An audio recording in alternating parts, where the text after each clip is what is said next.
Hai semuanya, Assalamualaikum. Di video kali ini aku akan membuat puding lumut pandan. Ini tuh buatnya super simpel banget dan pasti rasanya enak. Yuk langsung aja ke cara membuat.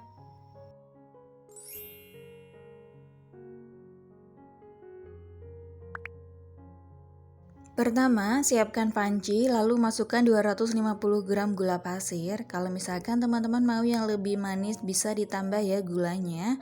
Lanjut masukkan 2 bungkus agar-agar plain atau yang tanpa rasa dan warna ya.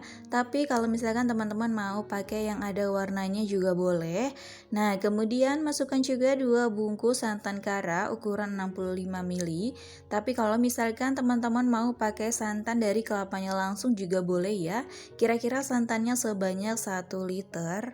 Lalu masukkan juga 2 butir kuning telur. Di sini aku langsung masukin aja semuanya kayak gini ya, teman-teman. Nah, kalau misalkan teman-teman mau ditambahkan dengan sedikit garam juga boleh ya, tapi di sini aku nggak pakai.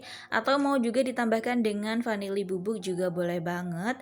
Nah, kemudian ini diaduk-aduk aja ya, teman-teman, sampai tercampur rata seperti ini. Kalau sudah tercampur rata seperti ini, masukkan 1 liter atau 1000 ml air matang ya teman-teman. Nah, ini dimasukin aja semuanya.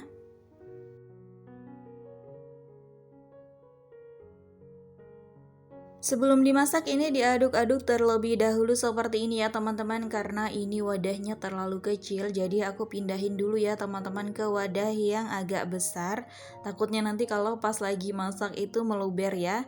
Nah, ini aku pindahin ya teman-teman ke panci yang agak besar, kemudian ini dimasukin aja semuanya tanpa sisa ya teman-teman. Nah, kalau misalkan sudah seperti ini, teman-teman bisa menambahkan dengan pewarna atau pasta ya teman-teman. Dan aku tambahkan dengan pewarna atau pasta pandan. Maaf banget ya teman-teman, nggak ke-record. Jadi ini sudah aku masak ya teman-teman, dan hampir mendidih seperti ini. Maaf banget ya kalau misalkan ini ada video yang ke-skip. Oke ya, ini sudah agak mendidih seperti ini teman-teman, dan lumutnya sudah kelihatan ya. Oh iya teman-teman, kalau misalkan mau pakai jus pandan juga boleh ya, tapi di sini aku pakai pasta pandan aja. Nah, di sini nggak aku kasih vanili, nggak apa-apa ya teman-teman, karena dari pasta pandannya aja sudah wangi ya, jadi nggak amis kok. Nah, ini sudah terlihat ya teman-teman, lumutnya sudah naik seperti ini, dan bisa dilihat kan, ini agak besar-besar seperti ini. Jadi kalau misalkan teman-teman mau tekstur dari lumutnya itu yang besar-besar, nggak usah terlalu banyak diaduk ya. Tapi kalau misalkan mau tekstur lumut yang agak kecil-kecil gitu, harus sering diaduk atau sesekali aja diaduk ya. Nah, di sini aku agak besar-besar ya teman-teman, jadi nggak aku sering aduk, jadi aku biarin aja mendidih seperti ini. Nah, kalau pudingnya sudah mendidih lagi, ini tandanya pudingnya sudah matang ya teman-teman, dan bisa dimatikan api kompornya. Kemudian diaduk-aduk ya sampai uap panas dari pudingnya itu hilang ya. Nah, kalau misalkan sudah, ini bisa langsung dimasukkan ke dalam cetakan ya. Nah, di sini aku menggunakan cetakan bulat diameter 20 cm ya teman-teman. Langsung aja pudingnya dimasukin semuanya ke dalam cetakannya ya teman-teman. Kalau misalkan dirasa ini agak terlalu penuh, teman-teman bisa perlahan aja ya masukin ke dalam cetakannya seperti ini nih, menggunakan centong kayak gini ya. Dan ternyata ini pas banget ukurannya ya teman-teman. Nah, supaya ini rata ke sampai bawah ya teman-teman, jadi aku ratakan menggunakan sumpit kayak gini. Pokoknya aku itu diratakannya sampai benar-benar hangat gitu ya teman-teman, biar nanti itu nggak pisah ya antara santan dan agar-agarnya. Oke ya, kalau misalkan sudah, ini didiamkan hingga ngeset kayak gini ya teman-teman, kira-kira selama 3 jam. Nah, ini sudah aku masukkan ke dalam kulkas ya teman-teman. Dan kalau misalkan mau dikeluarkan dari cetakannya, ini gampang banget kok, tinggal ditekan-tekan aja bagian pinggirnya kayak gini.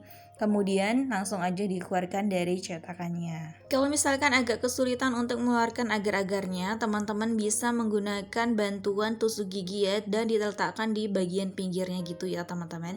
Nah, ini dia teman-teman hasilnya, puding lumut pandan super cantik dan mengkilat ya teman-teman. Kalau mau disajikan, teman-teman bisa potong-potong sesuai selera ya. Gimana, super simple banget kan teman-teman cara membuat puding lumut pandan. Kalau misalkan teman-teman mau yang lebih enak, ditambahkan dengan fla juga boleh ya, tapi di sini aku nggak menggunakan fla. Nah ini dia teman-teman pudingnya setelah dipotong. Ini tekstur dalamnya terlihat banget ya lumutnya. Aku suka banget deh teksturnya. Cantik banget, warnanya juga cantik, hijau gitu ya teman-teman. Untuk rasanya itu manisnya pas banget ya, cocok banget disajikan saat dalam keadaan sudah dingin ya teman-teman. Dan ini tuh recommended banget ya untuk acara keluarga di rumah atau acara arisan atau juga untuk ide jualan ini bisa banget ya teman-teman. Jangan lupa dicobain di rumah ya teman-teman karena buatnya tuh super simple banget dan bahan-bahannya juga mudah banget kan didapatkan. Terima kasih buat teman-teman yang sudah nonton, sampai jumpa di video selanjutnya. Selamat mencoba, semoga berhasil.